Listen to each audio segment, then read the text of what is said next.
Give them a shot to do what?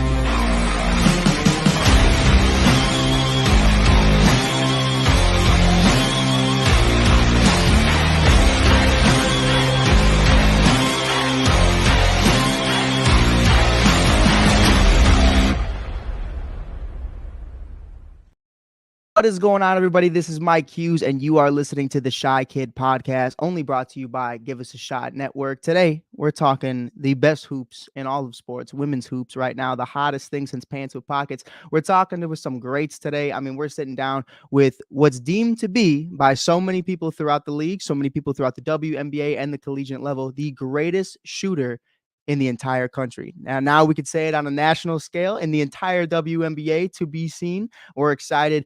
All WCC first team, two-time WCC Player of the Week, Pac-12 All Freshman first team, Brynna Maxwell, number 13th overall pick of the second round for the Chicago Sky. Welcome to the show. Thank you. Thanks for having me. First, I gotta break it down for you. Got the new jerseys. I don't know if you saw them. How are you feeling about the new Sky jerseys right now? They're fresh. I think they're really cool. I don't know a lot about the old jerseys. They've been cool in the past, but I think this new jersey is kind of like a new chapter for the jerseys, a new chapter for the organization, and I'm just excited to have it on. For sure. And, I no disrespect, because love the organization. We've worked there the last 3 years, but the blue and gray kind of rebel jersey, I felt like a lot of players weren't feeling. I really wasn't feeling it. It was just kind of one of those things where it wasn't bad, but it wasn't great. And I feel like they hit this one on the head. It's a swing. It's a big home run. I mean, it's just one of those things where I think people are going to go out there. They're going to get the Cardosos. They're going to get the Evans. They're going to get the Maxwells. And I'm really excited to just see you go out there and ball out. But before we get into everything Chicago Sky, had to start it off with that because we got to show some love to the jerseys.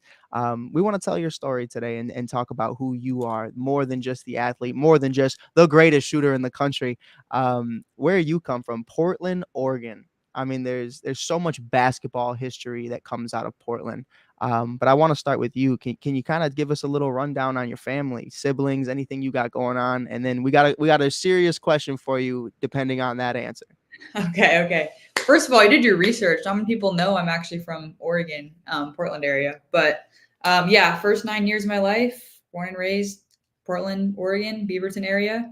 My parents we're a basketball family. My parents both played in college where they met, and they moved out to Portland. And then my twin brother and I were born a few years later. And and he's like the exact opposite of me. So he's not really. He's kind of getting more into sports, but he's more a musician. He's going to be like in the finance side for work. But yeah, so I grew up playing basketball. I think I started playing competitively when I was like 2. Right.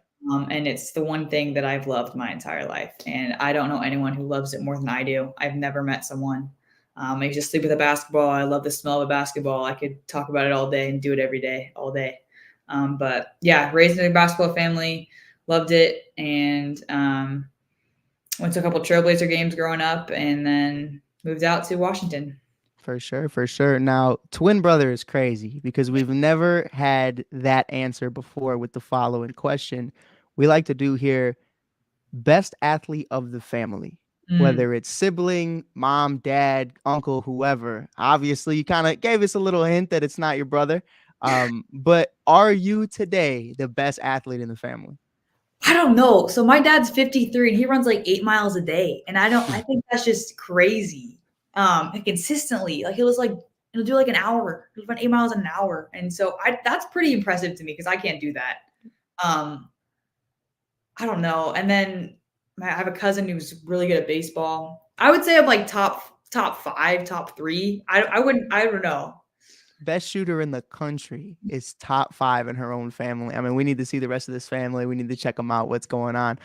Is your cousin, is he in the collegiate level right now doing JUCO or anything? He's actually managing baseball, but he was like a 2 or 3 sport athlete in high school. Again, could never do that. So when it comes to like straight athleticism, he's there.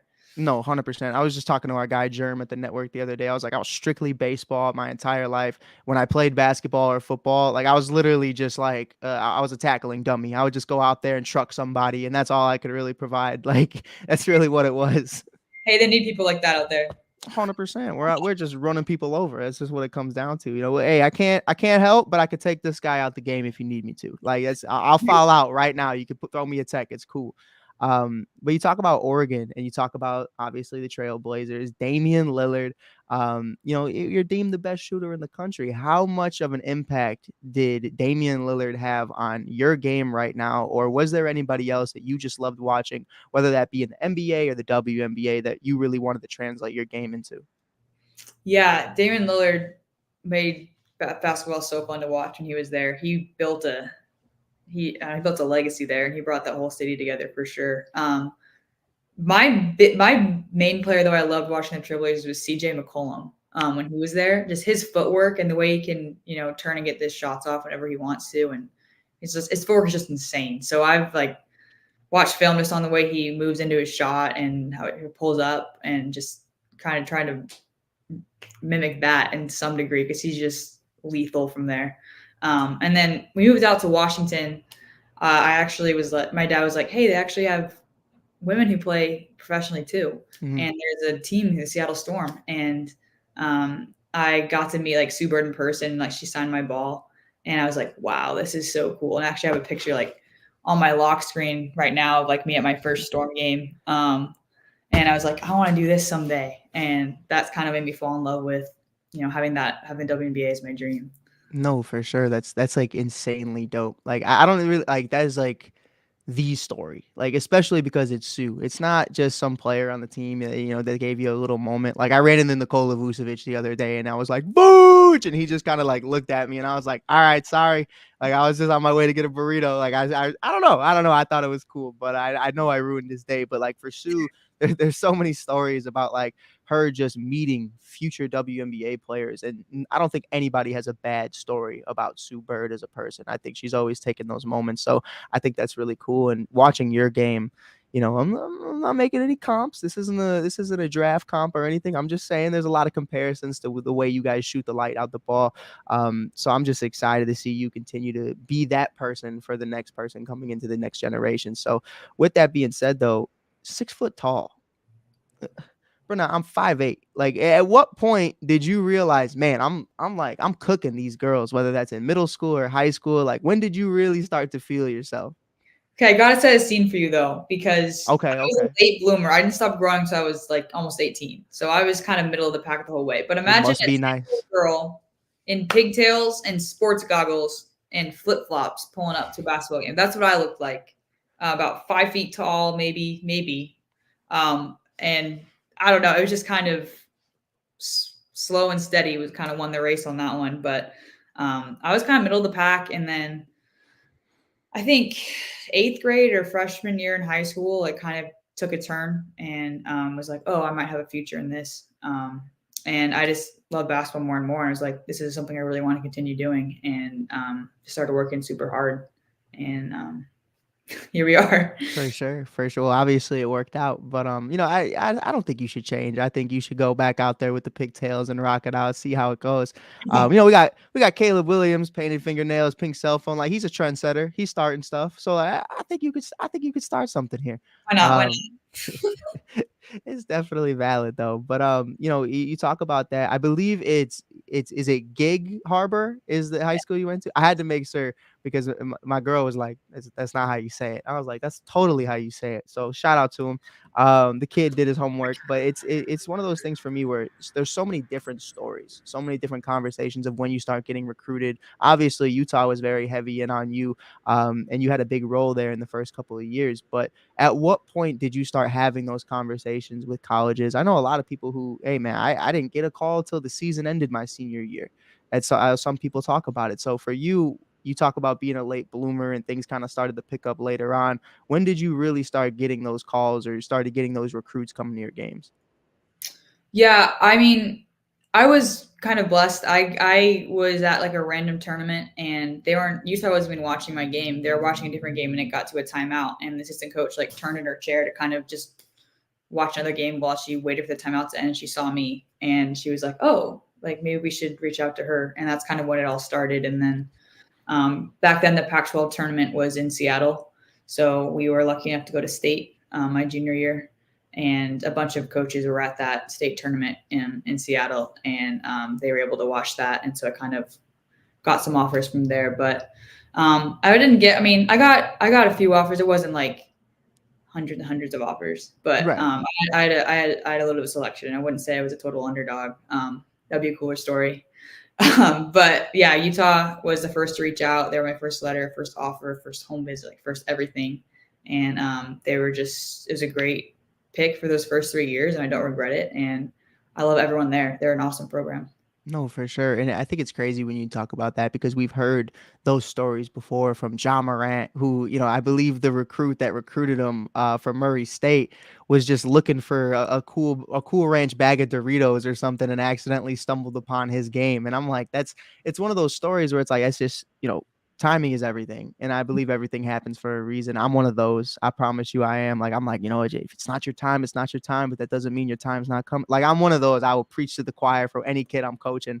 And sometimes I'm capping, but you got to get tunnel vision. You got to have the tunnel vision.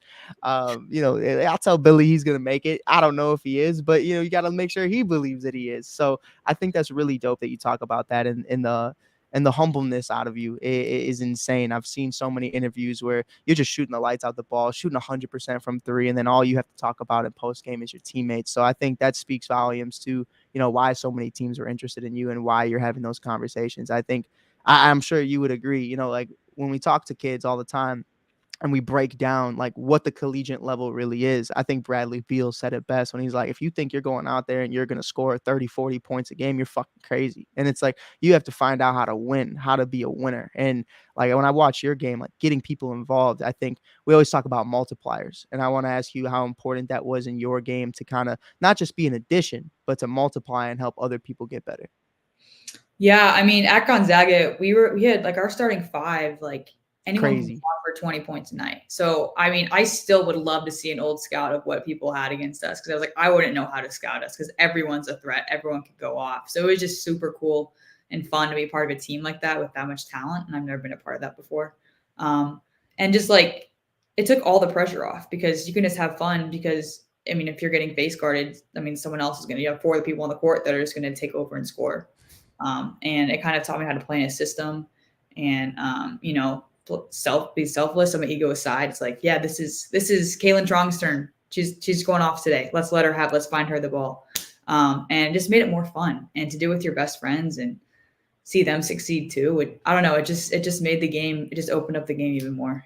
No, for sure. And we talk about opening up the game. I mean, especially in that victory against Washington, you're coming into Utah as the young buck. Obviously, you wanted to win this for the seniors. You wanted to win this for the program and the coaching staff that took a chance on you. 5 for 5 from three in that game, 17 points, 6 for 12 from the field. I mean, can you take us through what that meant, not only for you, but all the fans who kind of reached out? We heard it so vocalized all over social media, how hyped they were that Utah finally won one. What was that moment like for you? Oh gosh, talk about freshman year. Mm-hmm. Oh gosh, let me try and go back there. That was a fun one. I remember, I think I had like 100 people from my hometown rolled up. Oh and man, I wasn't expecting that. And I remember the UW coach at the time had to ask them to move from behind their bench because they were cheering too loud against them. So they had to move over to our side. Imagine asking that. It was a crazy game. That's what I remember. I don't remember. I know we won. I know the fan base was insane. It was one of my favorite memories of college. Those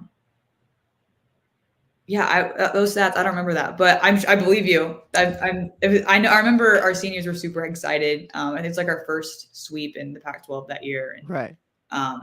Yeah, it was a really fun game. No, for sure. And it's completely okay. I mean, how many games do you think you really remember at the end of the day of your career? I think there's so many at this point. I mean, we talk about it all the time, not to get off topic and turn it into baseball again, but we're always saying like, hey man, listen, you can go 0 for 5, but you're going to have 100 more at bats throughout the next week. So it's like, why are you even tripping about the 5 that you're not going to remember that weren't significant? So, But getting into that, I mean, shooting over 40% in Utah from three throughout your first few years there, things kind of started changing towards the later end. You go from starting at pretty much every game that you're playing in to starting 11 in your final year. And, this is no discredit to anybody over there, but just wondering from your opinion, kind of like what happened there and what led to you obviously ultimately wanting to go to Gonzaga. Yeah, I mean, it was definitely a God thing because I love that program so much. And he was just, it wasn't even the starting thing. It was just, God was like, okay, like they're going a different direction. It's time for you to go in a different direction too. And like, I love my head coach there. I still keep in touch with her. They just went in a different direction than I wanted to go. And that's fine. They've had so much success with what they've had. They've had some great seasons since I've left. Yeah, but it was actually a year that taught me a ton on just how to be a better teammate because like I'm not going to play 40 minutes. I'm not going to play 20 minutes. Like, so what am I going to do to help the team when I'm not in? And I had to find ways to just be a good teammate, to do the things that don't require stats, that aren't going to be measured in that on the court stuff. And actually having really grow as a person and as a teammate. And honestly, I don't think I would be who I was today without that experience. And yeah, like I love everyone there. And but yeah, I just kind of got closing that door and said, we're going to go a different direction. And that's when Gonzaga came in. No, for sure. And I love that. And we talk about ultimately just being the best decision for you. You go into Gonzaga in your first year, 48% from three that year, career high 13.5 points per game. Can you kind of just take me through, going into a new scenario, not really knowing anybody, new system, new coach, new environment, bigger scale, respect to Utah, but I mean Gonzaga, you know what I mean? Like it's a huge basketball school. The expectations are high, and you just fill right in like nothing. So can you kind of take me through that first year, what the vibe was like for you in the transition? Yeah, it was. I'm gonna lie to you, it was tough just because it was such a different program than Utah, just in everything they did. Like not program was better than the other, just way different than what I was used to. And I didn't know anyone there. I actually had family in Spokane, but like on the team, I didn't know anyone. But they welcomed me with open arms. They became like a family to me. It was so hard having to say goodbye to them this past week, just because they've become like my family, and they're my sisters out there. But they just showed me how much fun it was to play basketball, and they taught me so much. That helped me grow my game. I've had a couple assistant coaches that helped me improve my shot. Worked on my defense, worked on expanding my game, and their just development for my skill development was just insane. And they're awesome, and I probably gonna be thanking them and going back there to work out for the rest of my life, or at least my basketball career. For sure. Alumni forever, we've had different teams. So, Kalia Copper is very vocal about Rutgers and what they were able to do for her. But I know plenty of people who still go back to their old JUCO schools because of what they meant for them. So, I definitely love that. I think it's great to pay homage to that. But I don't want you to lie to me here. This is not Chicago Sky Media Day. This is not NBC or ESPN with a microphone in your face. I need the real. All right, you ready for this? Yeah, I'm ready. Best snack on the entire college campus, pregame, postgame. I'm not gonna call you out. I'm not gonna say you were eating gummy bears before pregame, but what was one of your cheat foods that you loved throughout college? A good Oreo can really save a day. It can make a bad day into a good day, and sometimes you just need a couple Oreos. But I would say Oreos are the main snack for sure. Okay, I'm rocking. What about you? What's yours? Dude, let me tell you something right now. There is nothing better. And they just started making them official before a game. I hope none of the kids I'm coaching is listening to this. Blue Sour Patch Kids. They're different. They're different. I mean, and now they have the separate bags where you can get the red one or you can get the blue. I'm grabbing all the blues off the shelf. Like, I don't care what kid's coming into the store in the next 5 minutes. He's not getting none of them. I just cleared the whole rack. Like, hey, that was me. That's good. That's good. I didn't know there was different flavors. I thought there was different colors. Are there really different flavors? Like I'm telling you, people say I'm crazy. There are different flavors. Like people don't like. I got in this argument the other day. Somebody was telling me, and I actually, you know what? I'll throw it at you. We'll make it a topic. Are there different flavor M&Ms or are they just different colors? No, that's all branding. it's you're falling to the branding scheme if you Thank believe you. that. Thank you. My guy was like, no, dude, they taste different. And I'm like, no, dude, like they're literally, it's just a different color. Like they're the same exact thing. But Sour Patch Kids, they do taste different. So like there's definitely like a food coloring, whatever it is that makes them taste different. I think Skittles taste different. Um, but then I'm like, M&Ms. I'm like, what do you even, what, like that was one of those things where I was just at the bar, we're sitting there and I hear it out the corner of my ear. And I'm like, I'm just ready to go. I'm ready to argue. I'm like, man, I don't know what you just said, but you need to go. Like cut them off. We got to get out of here. But that was me. I love the Sour Patch Kids. I was a big gummy bear guy, Harbo. I believe I'm saying that right. But those always hit. And then you can't go wrong with a slushy 7-Eleven post game. Always rocking out. But we got to talk about just you in the game, really just breaking down best competitor you've played against, whether on a different team or a teammate in practice. Who would you say is somebody that to this day you think about your matchup against? Oh, that's a really good question. I've never gotten that question before. Let me think for a For second. sure, take your time. You put a lot of opponents. Give me a second. No, sure. We get you wouldn't believe how many people are just like Caitlin Clark and then just end it. And I'm like, all right, like Oh my gosh. Let me think. I think Jalen Sherrod at Colorado. I think people know she kind of a lot of people knew her. She blew up after this year, but just like we're the same class. So even freshman year on, just her motor, she never lets up. She's always pushing. You always have to know where she is, or she's just going to go by you and score, or go by you and get fouled and score. And she's just so tough. And she's the one person I know who legitimately gets actually injured and just like tapes it up and comes back in. It's like, yeah, I broke my nose. I'm just going to go back in there and just go score. And it's just, she's just a lion. She's just always on the attack. And I was really impressed. I hated playing against her because of that, but just off the court, being able to watch her this year, she's like, yeah, she's pretty much unstoppable when she's full speed. got that Mamba mentality. That's yeah.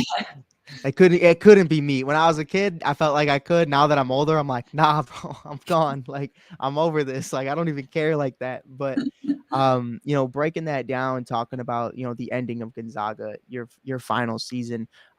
For you, I want to ask, because we were so accustomed in Chicago to James Wade, and James was a psycho when it came to recruiting. I mean, this guy, the second the season ends, he's in Paris, he's in Italy, he's in Europe, he's finding the Julie Alemans, he's finding the Rebecca Gardners, the Emma Miesemans, he's finding all these players, the Sika Kones.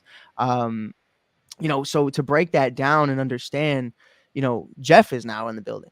Jeff goes about it a very different way than James did. And I love that for so many different reasons. But at what point during the season did you start to get, or towards the end of the season, I should say, kind of those phone calls with the Chicago Sky that, hey, maybe we're interested in you, maybe we're going to see what's going on, or just any WNBA team in general? Yeah, I didn't really get any feedback. I had one conversation with Jeff, and then my agent was like, he's good buddies with my agent. And so I was kind of thinking it was just kind of like a favor to my agent, because my agent underplayed it so much. And then like on draft day, I just heard mixed messages. It was like, you might not get drafted. Like I didn't even watch the draft. I was just kind of hanging out in the gym and listening to worship music. And then like my agent texts me and is like, congrats. And I'm like, what? Because I thought it was like close to 6 p.m. I was like, the draft's probably almost over. It's probably late third round. Text my dad and just have him let me know when the draft ends so I can just go home. And then he's like, my agent calls me Eric, and he's like, you got selected 13th pick. And I was like, what? He's like, Chicago Sky. And I was like, are you serious? And it just blew my mind. It's been my dream forever. And then my teammate got picked too, and it was just an even better day. But it was crazy. I wasn't expecting that at all. I just know how hard it is to get into WNBA, and I don't know. It was a dream come true, and I know it's it's one thing to get drafted, it's another thing to make the team. So that's the hard work starts now. But it's just kind of a whirlwind of a 30-day time period. Yeah. No, for sure. And, I think it's crazy that you said that the key word was 6 p.m. I'm thinking the draft is going to be over. This was the longest WNBA drawn out, and you completely understood why, because of all the big names and the hype. But like, I'm so used to, like, I remember last year, and it's no disrespect to the 2022 class, but 2023 class, I should say. Aaliyah Boston, we're talking to her, there's probably like 5 people in media. And then this time it was like, man, a sea of people who are in the room, a sea of people who are on Zoom. Like there's some people just in the hallway that just have like a camera phone out with the flash on. They're just kind of like, they're not saying nothing. They're just like, they just want a picture of Caitlin. And like for it to go down the way it did, I loved it. Like 6 p.m. Like, man, it should be over by now. So, for you to not even be watching it, I think is so interesting because we talk about where you are all the time and where are you guys when you find out you got the call. And for you to just be like, I'm in the gym listening to worship music. I'm doing me no matter what. I come first. I love that because that's like you're still working on your game no matter what. But this one I'm more curious about. If you didn't get the call, was overseas a conversation? What was the next step for you? And more importantly, this is one of the ones I have a lot of fun with. What was your degree in, and what would you be doing right now if basketball wasn't around? Yeah. First of all, the media this year for the WNBA draft was crazy, and it's so awesome to have so many people that are be able to expand the media coverage and expand the game and in so many ways. So that's really cool. But yeah, I just love basketball. So wherever I could play, I was gonna play. Like I didn't care where, when, or how. I just wanted to play basketball, and that we were considering that, and I was maybe going to try and get a training camp offer or something like that. That was kind of what I was leaning towards. Like maybe I'll get a training camp offer. And yeah, so that was just kind of how that went down. And then I'll probably still be playing overseas when this season ends too. Yeah, but I majored in communications at Utah and graduated in 3 years. So when I was there, I got my degree and graduated. And then I want to be a coach, so I need a master's for that. So I got my master's at Gonzaga in organizational leadership. Tell me with that, but it was a really cool setup because I made a 1 year program into 2 years. I wouldn't call myself there for school. So I took a 1 year program, made it 2 years, and was able to only take classes about 3 or 4 months out of the entire year. So like my first year at Gonzaga, I didn't have class from October to March, which was great. And then I just took classes in the beginning and the end. And then this year I was able to graduate before we hit postseason play. So I have my degree already. I don't have to worry about that going into training camp, which is nice. So I'm curious though, because obviously community college over here. So things didn't really matter the way it does for you guys. I know grades are such a huge part. We've heard so many stories of WNBA players and NBA players, specifically NBA players, that just couldn't keep those grades up. You don't have classes in this certain amount of time. So like what does that even entail? Like I'm not saying, I'm not saying that, Bree's saying that we don't have to go to class. I'm just saying, is it like, how does that even work that you weren't in class, but you were still playing in the games? Yeah. So for masters, you only have to so the courses were like 8-week courses. So there's 16-week semester and the classes were 8-week courses. So I was able to get you only have to take 2 classes a semester to be eligible for basketball. So I took those 2 in the first 8 weeks and then 2 in the last 8 weeks of the entire school year. So I was able to have that stretch right there. So I don't have to worry about anything. It was like playing professionally without getting paid, basically. Yeah, it was a great time. I would recommend that to anyone who's looking to do that. It was awesome. No, for sure. That's such big brain thinking over there. That's the Gonzaga talking in there right now. But no, like I think I love that. And I think that's, one of the biggest conversations we have about being locked in. It's so hard collegiately to be locked in when you have so many other parts of just one, growing into a woman, growing into a man, whatever. And then 2, obviously student comes before student athlete. You have to be a student first, unless you're Bree, then you don't. But then obviously you want to be the best version of yourself every single day. You're traveling, all the media coverage of all this now is such a huger scale. So to be completely honest, I mean, you not having classes in that moment could have been such a deciding factor to so many teams looking at you because of the way you perform. So I think you big brained it 100%. Gotta give you your flowers there, because I have never heard somebody doing that before. I think that's actually incredible. I think we unlock something here.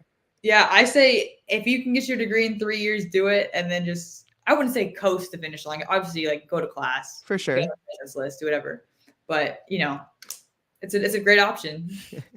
No, for sure. So we got a few more questions for you, and then obviously she's got to go. Busy woman. The highway shut down. Hopefully it comes back at some point soon.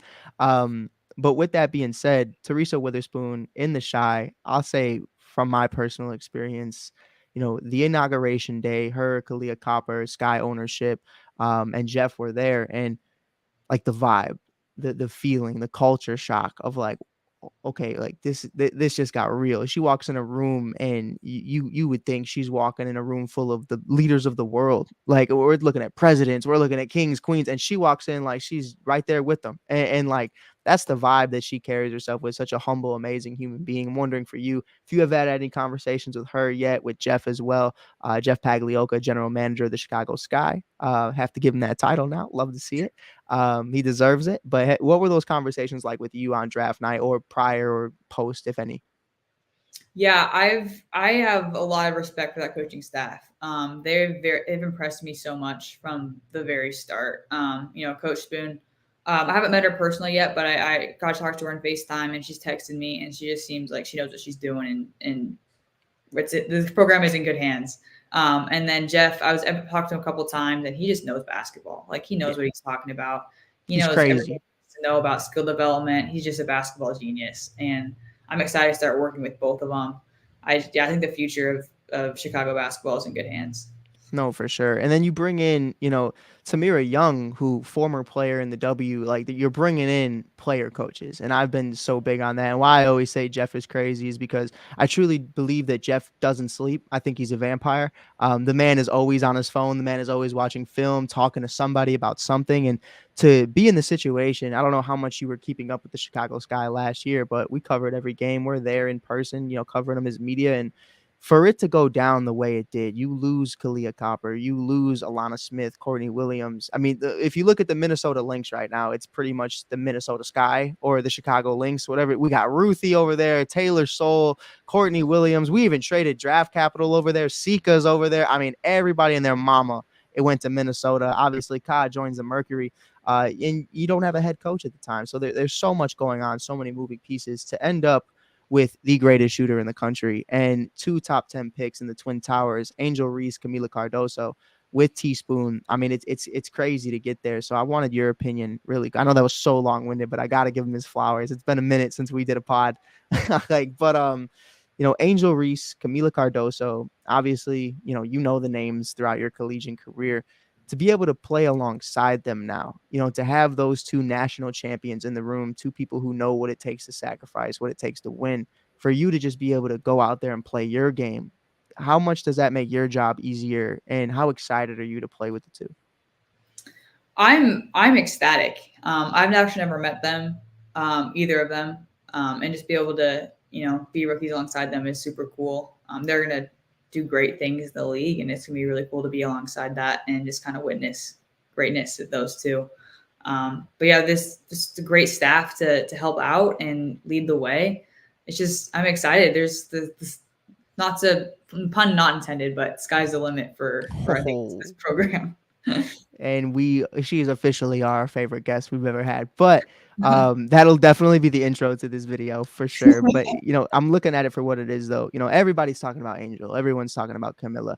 But when I watch your game, I'm so excited to see you interact with Dana Evans, Marina Mabry, the Notre Dame queen herself, and just so many other shooters on this team. If and when they decide to bring back Robin Parks, we'll see what happens. But for you, who are you most excited to pick the brain of when you do get to camp? Who's somebody that you want to learn alongside of? Be an absolute sponge. Yeah, there's some vets there. I think like Brianna Turner, Evans is a vet now. Marina Mabry, like all the guards there and just all the people who've been in the league. I just really want to ask like all these questions and how they did it, like how they stayed in the league, what their tips and tricks are. It's super competitive and everyone's out for blood in these first few weeks, and just be able to be alongside these big names. It's really cool, and any information you get out of any of them that have been in the league for multiple years, I'm gonna be a sponge. Like I'm ready to hear anything there is to know about any of this. Well, if you're ready to take some information, anything you take from me, please take this. Whatever Okay. you do, do not call Dana Evans a veteran. Called her that last year. She's obviously a champion. She's been in the organization for several years now. I was like, Dana, you're one of the vets of this team. You're a core member of the Sky team that won a championship. A vet. Oh damn. It ain't even me and Dana are the same age. I'm like, it's not even like that. Like, you know what I like? Oh. I'm not saying she's old. I'm not saying that at all. No, I didn't say you said that. I didn't say you said that.